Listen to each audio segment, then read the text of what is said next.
Philip Brainerd was a chemistry professor and an inventor. To find out about his wacky inventions, you can read along with me. You'll know it's time to turn the page when you hear this sound. Ready? Let's meet Professor Brainerd. He has just joined Weibo, his personal computer, for breakfast. Morning, Weibo. Have you seen the paper this morning? It showed Sarah Jean Reynolds, Medfield College president, and rich man Chester Honaker. The headline read, "The financier set to foreclose on Medfield College." Oh, yes, I did. You know, if I could solve this whole metastable compound business, I could save the college. Better hurry up. Loans due at the end of the school year. May I see my schedule, please? But the professor didn't see the 6:30 p.m. marriage to Sarah Jean Reynolds. He was thinking of his invention.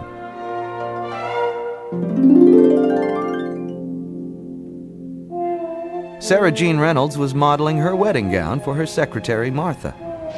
You don't think it's too much? No, it's elegant. And it's a wonderful idea to go with the big wedding this time. It does put the pressure on the professor to show up. If he forgets this time, that's it. Well, in his case, once is justifiable, and twice is understandable, but 3 times. Wilson Croft, a teacher from the rival college of Rutland, dropped in on the professor. You don't seem too happy to see me, Phil. I'm not. All the years we've known each other, studying, working together. What happened between us, Phil? I just got tired of you stealing my ideas, Wilson. Why are you here? No, to be honest, I'm here this weekend to steal your fiancée and make her my wife. Well, I think you'll be sadly disappointed. I'll see you at the wedding then. Chester Honaker was in his library when son Bennett and the 2 security guards, Wesson and Smith, burst in. I flunked chemistry. I'm on a academic probation. How did this happen? Smith spoke up. We talked to that Brainerd guy, the chemistry professor. Now, either he did not understand us or he forgot. I have a science requirement, you morons! Honaker glared at his son. We'll have to get the F changed to an A. Won't work. This guy, he doesn't live in the real world. He has principles. Honaker gave Wesson and Smith their final orders. Get something on him that we can use to force him to change the kid's grade.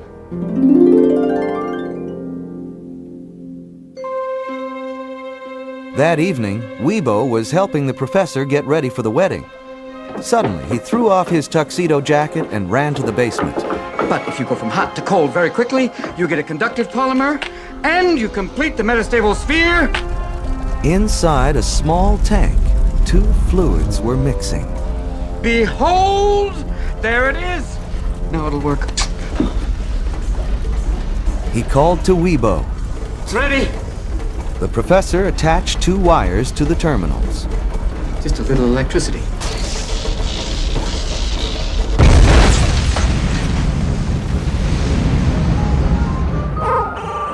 Weibo, do you know what this is? It's Flubber!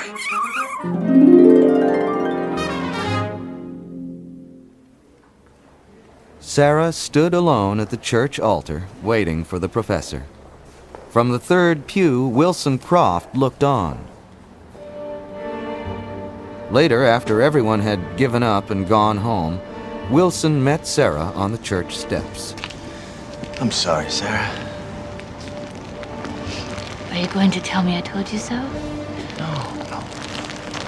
I'm going to give you a ride home.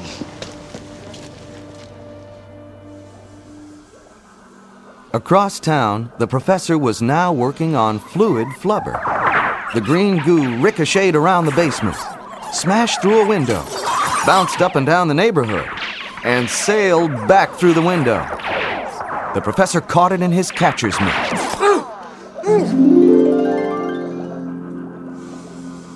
The professor looked at his watch. It's the wedding. Oh, I can't miss this one, Weibo. Weibo displayed the day and the time, Saturday, 6:30 a.m. on her screen.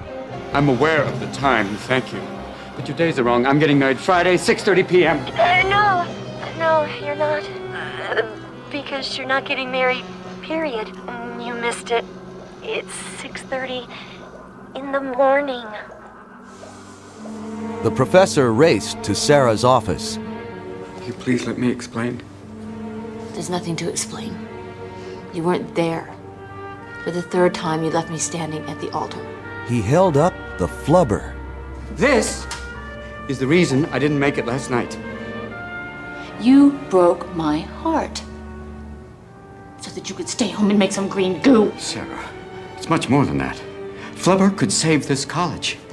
Let me demonstrate. No, I'm not. Just give me 1 minute, okay? The professor climbed out a window with the flubber in his pocket, but his pocket split and the flubber shot out. When the professor jumped, he hit the ground. Well, if you think that you are going to get my sympathy, you are wasting your time. We are finished!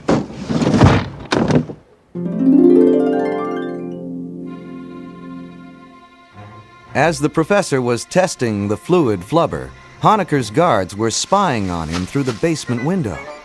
He lathered a golf ball with the stuff and let it fly. It conked Smith in the head. The golf ball is really moving. How do you do that? Then Wesson got banged with a bowling ball. You seen enough? Plenty. As the guards hurried away, the professor sprayed the driveway. It vaulted them into the sky, and they crashed down into a tree. Next, the professor put fluid flubber into his T-bird and flew to Sarah's. Wilson Croft was there. The professor landed his car on Sarah's roof and listened to them. It's such a pleasure to spend time with you without having Brainerd hovering above us. Listen, I'm driving up on Thursday to Rutland for the game. Or should I make dinner reservations? And since Rutland is going to lose, I'll pay. All right. If your team wins, you can buy me dinner. If your team loses, we go up to the mountains for the weekend.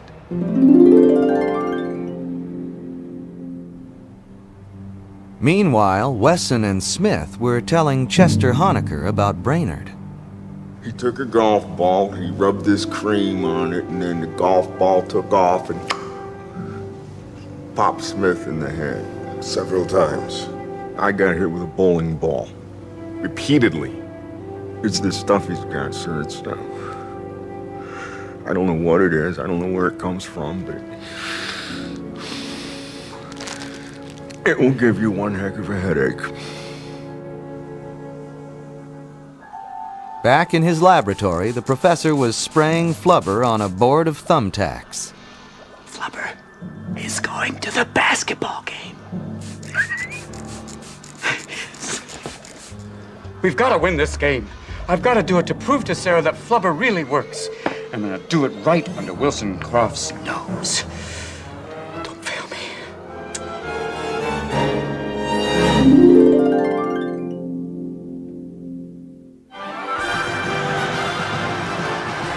It was the big day. The Medfield Squirrels versus the Rutland Rangers. In the locker room, Coach Willie was prepping the Squirrels, while the professor, hiding behind the lockers, was inserting flubber-sprayed thumbtacks into the players' shoes. Okay, Rutland may have us in height and reach, weight and power, agility, speed, and talent. They have the advantage on offense and defense. Sure, they're better coached, better trained, and their will to win is unmatched in the conference. But that doesn't mean we can't whip these guys, right?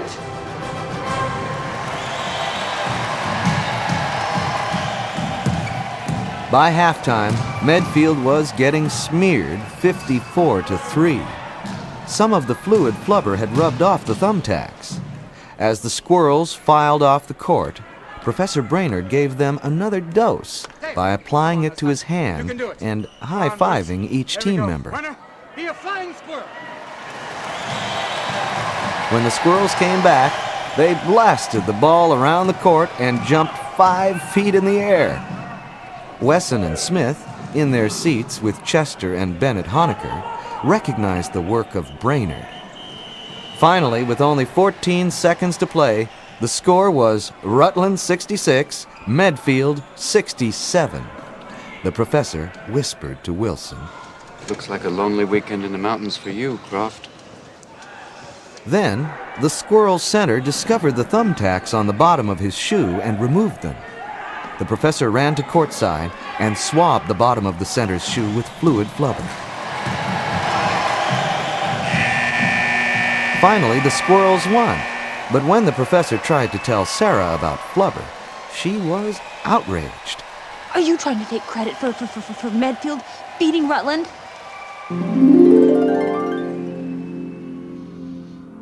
The professor was heartbroken. When he got home, he spoke to Weebo. Truth is, Weebo, I'm not absent-minded because I'm selfish, crazy, or inconsiderate. I'm absent-minded because I'm in love with Sarah. Without the professor knowing it, Weebo recorded his feelings and played the tape back for Sarah. It worked. To talk things out, they took a ride in the T-Bird. When they returned, Honecker, Wesson, and Smith were in the professor's garage. There's a lot of money in your discovery. Perhaps we could make a deal. Any discovery I make will belong to Medfield College. At the end of the term, there isn't going to be a Medfield College. I'll forget the debt right now. No, I'm not selling.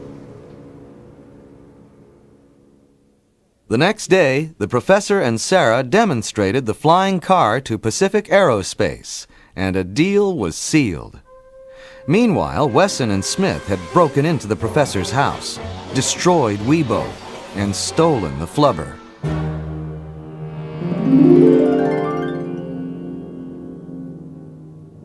Armed with a squirt gun of newly created fluid flubber and thumbtacks in their shoes, the professor and Sarah paid a visit to Chester Honecker and his partner, Wilson Croft. After tricking them into giving the flubber back, they took on Wesson, Smith, Bennett, Chester, and Wilson in one big fist fight. Look out! Get him!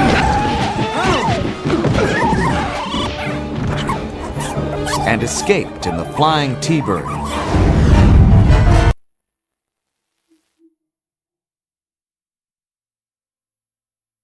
After the battle, the professor and Sarah went home to Weebo. Can you fix her? I can make repairs. But I could never bring back the life it was she had. What was that word she was displaying on her screen at the end? Began with S. The professor typed the word in and found the file. It was written to the professor. Hello, Philip. If you're watching this, I'm no longer here. I hope my demise didn't cause you any undue distress. A full and complete design of me is in this file. You didn't forget it. I never showed it to you. I've made a few changes. I've removed a few of my flaws and added a little of you. I hope that you can love my daughter as much as I loved you. So, Philip created Weebo's daughter, Weebette.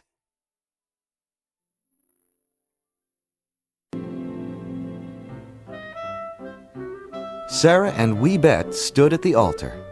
On Weebette's screen, the professor was dressed in his tuxedo, hard at work on his next invention. After the ceremony, he did take a little break to go on a honeymoon with Sarah. And when they returned, they lived a quiet life. That is, until the professor's next invention.